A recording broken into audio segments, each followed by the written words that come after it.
Recording. Hello, everybody. It's Dr. Kevin Connors. We're going to talk about bone health, specifically bone health with a person with metastatic cancer to the bone. Um, but you could equate this to any type of osteoporosis condition or something like that as well. When we talk about metastatic bone cancer, we talk about the cancer that originated somewhere else, so in the prostate or the colon or the liver, and then it metastasizes to the bone. So it's not primary bone cancer. It's if it's from the prostate, it's prostate cells that are growing in the bone. Now, typically, what you see, like in this example here, down at this area right here where the arrow is, it's you get this loss of bone. So it's kind of hard to see, but you can see how dense the bone is here and how the lack of density, the lack of whiteness in here. That's where you have bone loss. So you can get two types of cancer in the bone, where there's an increased density, that would be called an osteoblastic cancer. Many of the primary bone cancers are like that, not all of them.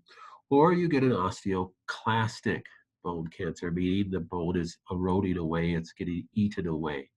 Many times in radiology terms, that's actually called a moth-eaten appearance. Looks like a moth kind of ate away the bone. That's an osteoclastic activity. That's what you see a lot with metastatic bone cancer.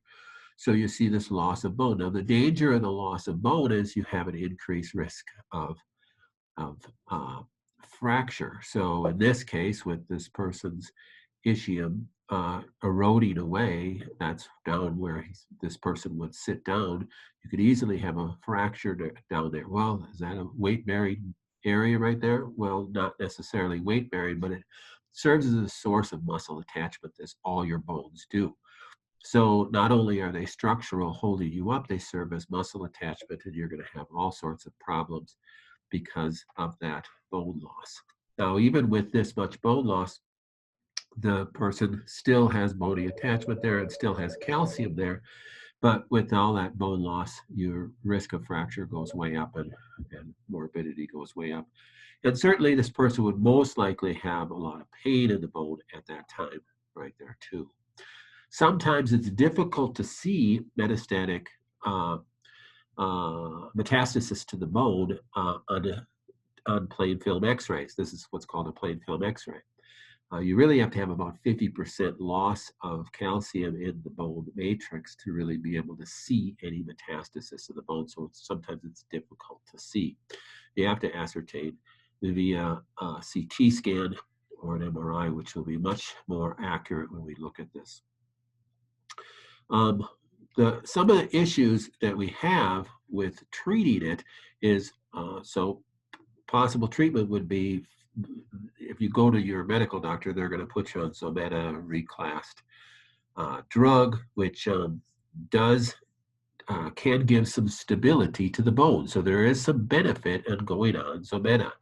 The problem is that this picture is kind of hard to see, but it gives you some anatomy of the bone.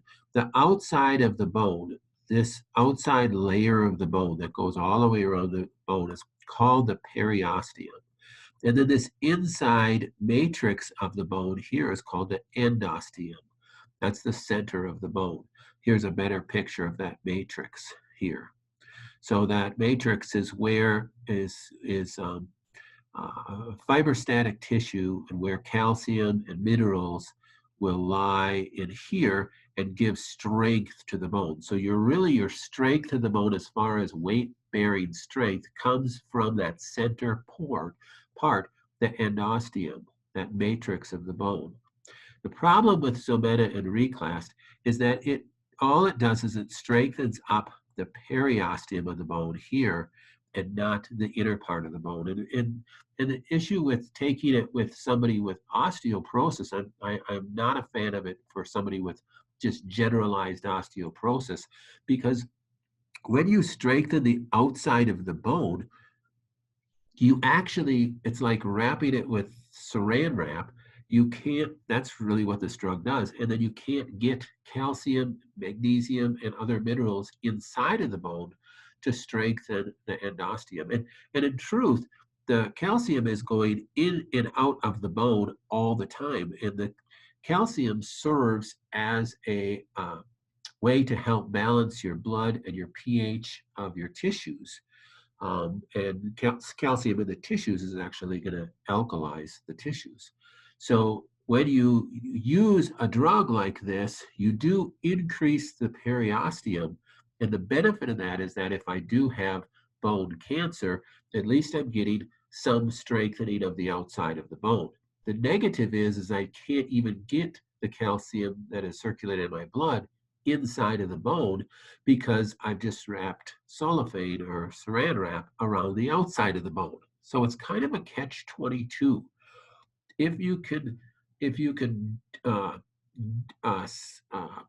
possibly halt the inflammation around the bone, and we're going to give you some examples of ways you could do that with nutrition in a few minutes, without having to use Zometa, there's benefits to that. Because there's other side effects to Zometa that we're going to talk about here too. Again, the negative of Zometa is you don't increase the inner part, the endosteum of the bone. You only increase the strength on the outer part. And with bone cancer, that might be what we need to do. So I'm not necessarily against it when we have metastasis of the bone. With osteoporosis, I don't think that's the right thing to do. Studies have shown that people end up with just as many bone fractures using one of these medications in a 5 to 10 year study. And the studies have actually said people end up with just hard, brittle bones. They don't have the strength because the strength, again, is coming from that center endosteal portion of the bone.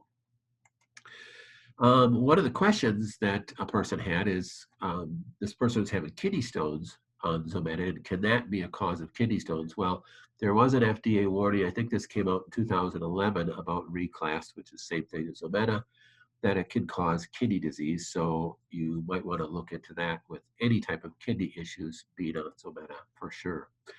But the question really was, should I take calcium? Is calcium the right thing to take to build bones? Well, years and years ago, it was taught to nutritionists as well as medical professionals that the bones are made up of calcium. So if we increase calcium, it was recommended, I believe at that time, 1,500 milligrams of calcium a day for women, especially so that they don't get osteoporosis. Well, the problem is that when the calcium is regulated very strongly by your parathyroid gland, and that's how you absorb calcium from the kidneys, reabsorb it into the bloodstream from the kidneys, and how calcium is gets into the bone. And it's also dependent upon vitamin D3.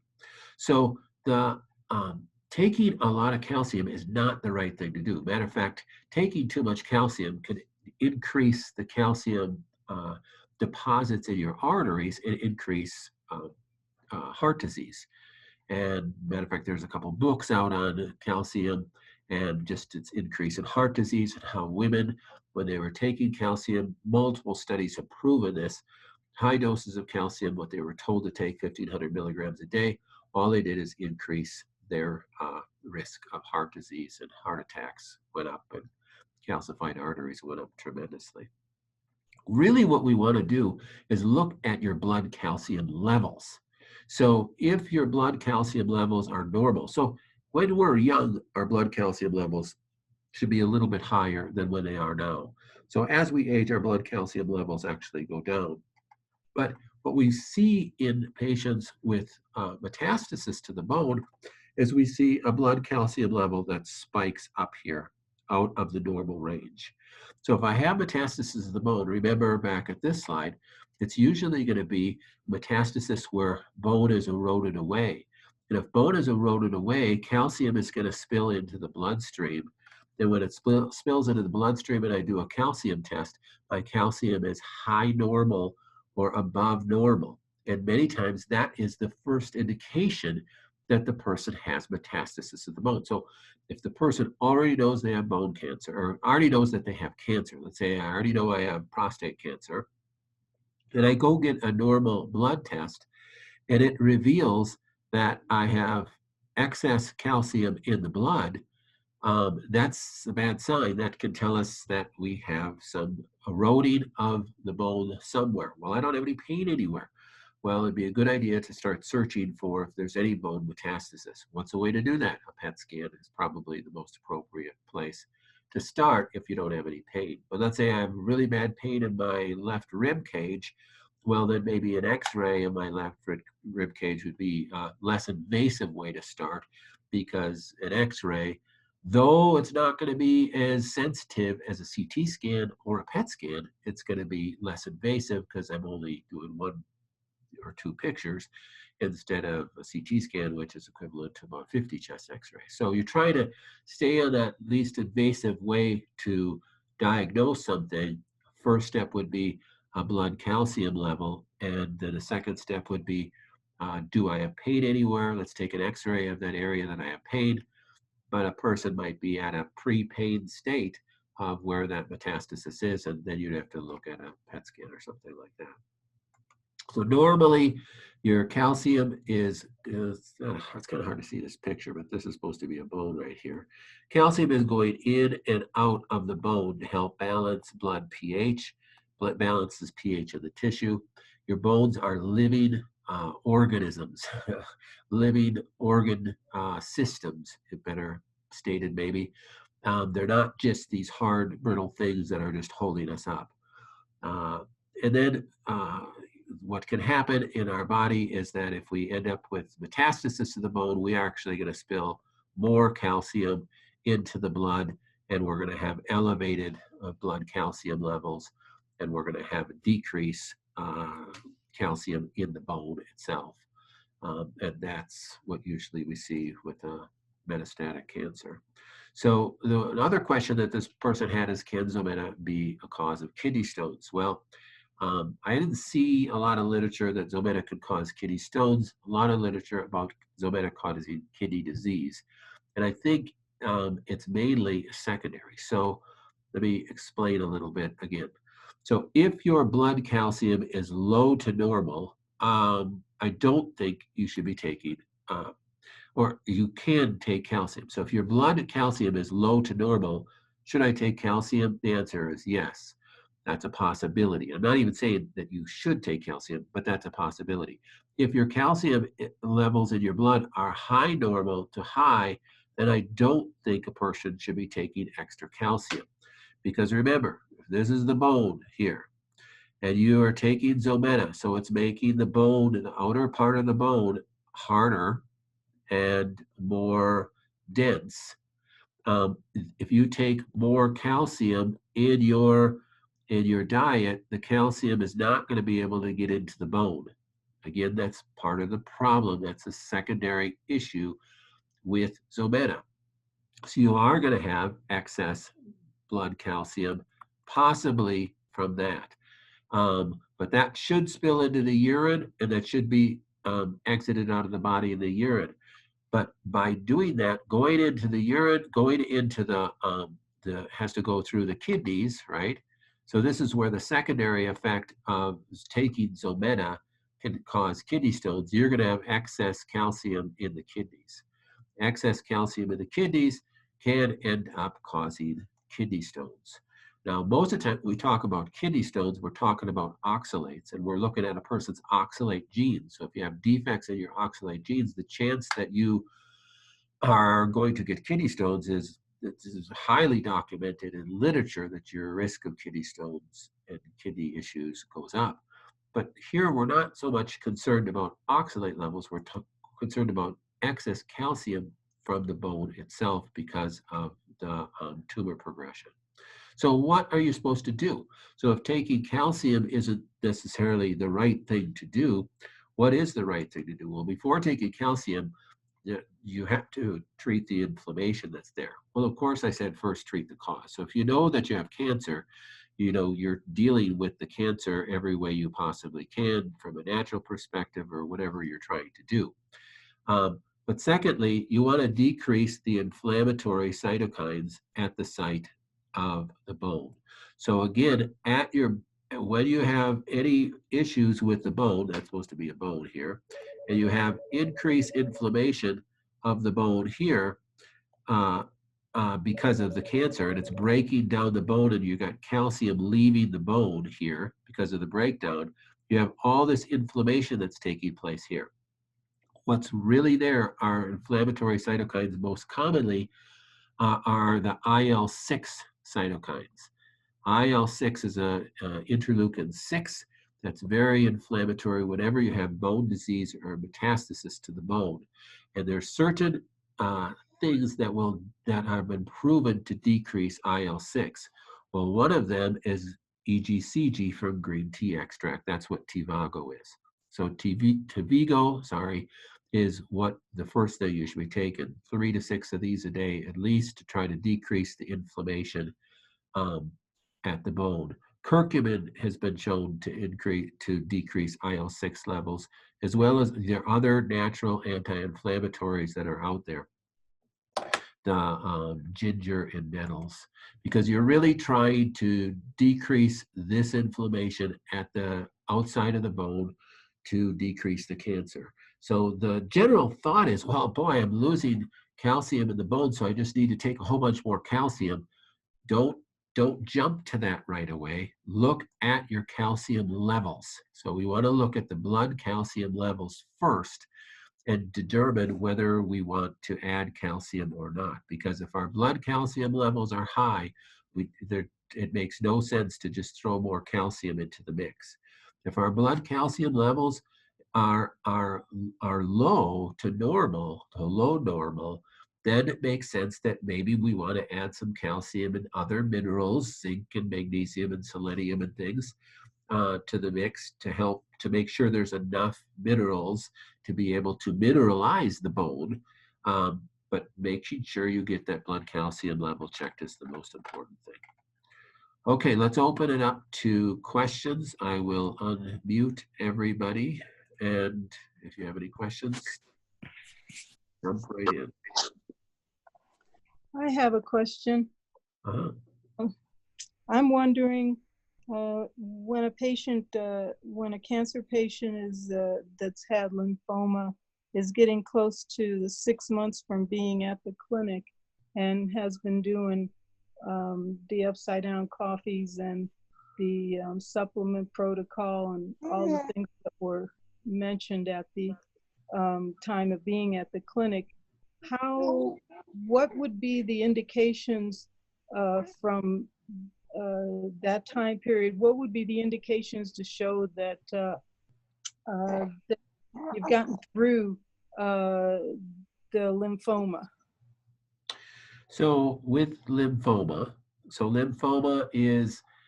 falls into the category of these blood-based cancers like multiple myeloma and the leukemias, except you could say lymphoma is a leukemia that's set up home someplace. So if the person has a palpable lumps that they can palpate, how do you, so really your question is, how do I know if I'm getting better or not with lymphoma, right? Correct. So if the person has palpable lumps, have those lumps stayed the same size? Have they shrunk? Then I'd say if both of those were true, then I'd say we're moving in the right direction. If they're continuing to grow, or multiple lymphoma sites are continuing to grow, no, then I'd say we need to tweak our protocol somewhat. So remember, no matter what the condition, we want to look at, are there indications that the tumor's growing, or is there indications that the tumor is shrinking or staying the same size? So if you don't have palpable lumps, the question is, how did you measure it in the first place, so that we're measuring it apples to apples? And if the measurement was a more invasive measurement like a CT scan, and the person doesn't want to do another CT scan, well, then we have to come up with another way to measure. So to answer your question, just like any cancer, um, how do we know where it's at when we begin treatment? And usually when patients come here, they had some sort of scan, like a CT or an MRI or an ultrasound that measured the mass at X centimeters by X centimeters. And then you begin a different course of treatment, whether it be the rife or a specific nutrient or a diet. Now you have to measure that mass again. And the most accurate way, which still isn't perfect, but the most accurate way is to use the same form of measurement that you measured it in the first place. Now, again, I understand that a lot of people don't want to go invasive and they don't want to do another CT scan. Well, then we have to come up with some other ways to get some baselines, and like an IVG test is a way to get a baseline, then do another IVG test or some other blood work, depending on the cancer, sometimes show different tumor markers, and you could use that as a baseline. What was that IV test? The IVG test, IVG? yeah, IVYGENE.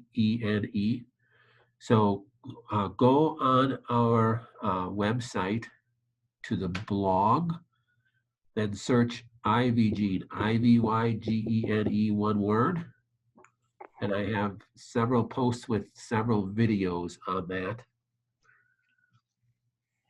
I also have multiple times over the Zoom call that we've done that too. We've talked about IVG.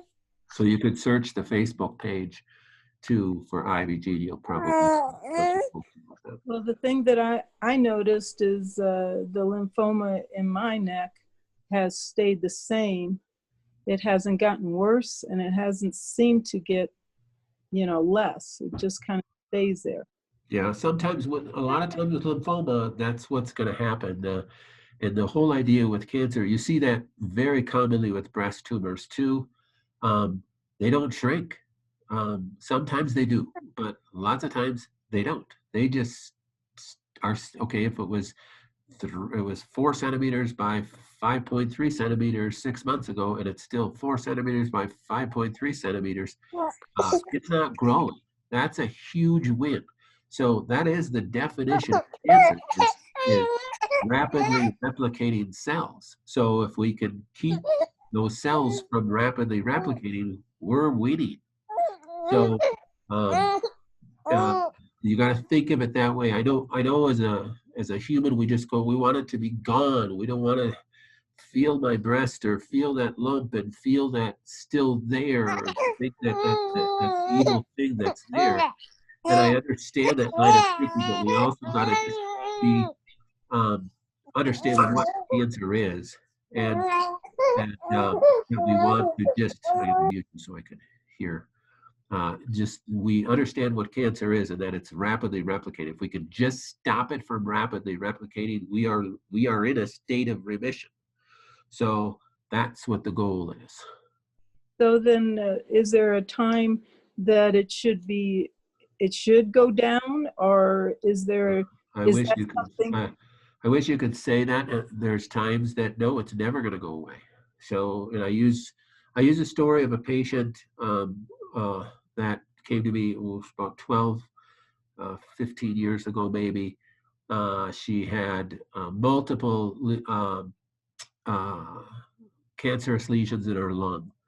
And after about 2 years of care, the lesions were still there, same size. She'd go back to her surgeon about every 3 months to do scans and such. It was an oncology surgeon. And the surgeon would just hound her. We need to remove those or you're going to die. We need to do surgery. You're going to die. And finally, after 2 years, she just said, fine, I'm just going to do this. She went in for surgery, and the surgeon, literally, this is what he said after the surgery. He said, they broke apart like puffballs. The surgery took like 4 times as long as it was supposed to take, because when he tried to take them out, they were all dead cells, and it just broke apart like a puffball and made a mess in her lung. And that's what took so long to try to clean that out. Um, So that's what we want. We don't care if the mass stays there. We just want it to be dead cells or no longer replicating cells. Um, so how do we know that? How do we know if they're dead cells or no longer replicating cells? Well, we don't. But if they're not getting any bigger, then they can't be replicating. But are they dead cells or are they still living cells, just not rapidly replicating? We don't know. Could they start rapidly replicating again? Yes, they could. I had a cancer patient call, and they're not on this Zoom call, but they came to me before we had the Zoom call. So she was a breast cancer patient, I don't know, 7, 8, 9 years ago. She called yesterday and said she wants to sell the Rife back because she's, she doesn't have any sign of cancer anymore and she's cured. And she was very thankful and everything. But it's like, what? Don't stop doing what you're doing that's working. Okay. If it's halting the growth of your cancer, keep doing that. I've seen this before, and I don't say that with everybody because this person could not use the Rife ever again and be just fine and live another 50 years. There's no way for me to know that. But it only makes sense to keep doing what was working. Um, and uh, and I've seen it before where people stopped using the Rife, stop doing what they're supposed to do, and the cancer comes back with a vengeance. So don't stop doing what you're doing. That being said, if you have a lymphoma or a breast cancer or a prostate cancer, and things are progressing, um, and how do I know that? Well, my symptoms are worsening. My tumor is getting larger. I'm getting more tumors. Um, whatever, or I'm getting scans and they're showing other spots where I have issues. My blood calcium went up, and I have metastasis in the bone. Well, certainly we need to tweak your protocol as much as we possibly can to try to figure this out, and that's always my promise to you. My promise is not to get you better. That's beyond my control. But my promise is to do everything we possibly can to help you get better. So, but if you are doing well and you are stable, well, continue the path, continue the walk. So, um, and that's the important lesson of this. So, I really appreciate that, Dr. Connors. I really needed to hear what you had to say. also, you made mention that you're up to your 6.6 month level. It's getting close to that. I think Um, just, what just so Jerry, you know, just so you know, we have yet to ever, uh, you know, hold to that. So you're always our patient, and we're not letting we're not booting anybody off the Facebook or the Zoom calls at 6 months. As a matter of fact, there's people on here right now that have been on our Zoom platform and on our Facebook page since we started it 3 years ago. So don't worry about that. oh, I am so thankful for that because I was concerned about that. Oh no, we're not going to leave you. Can't get rid of us that fast. Thank you. You bet. Any other questions?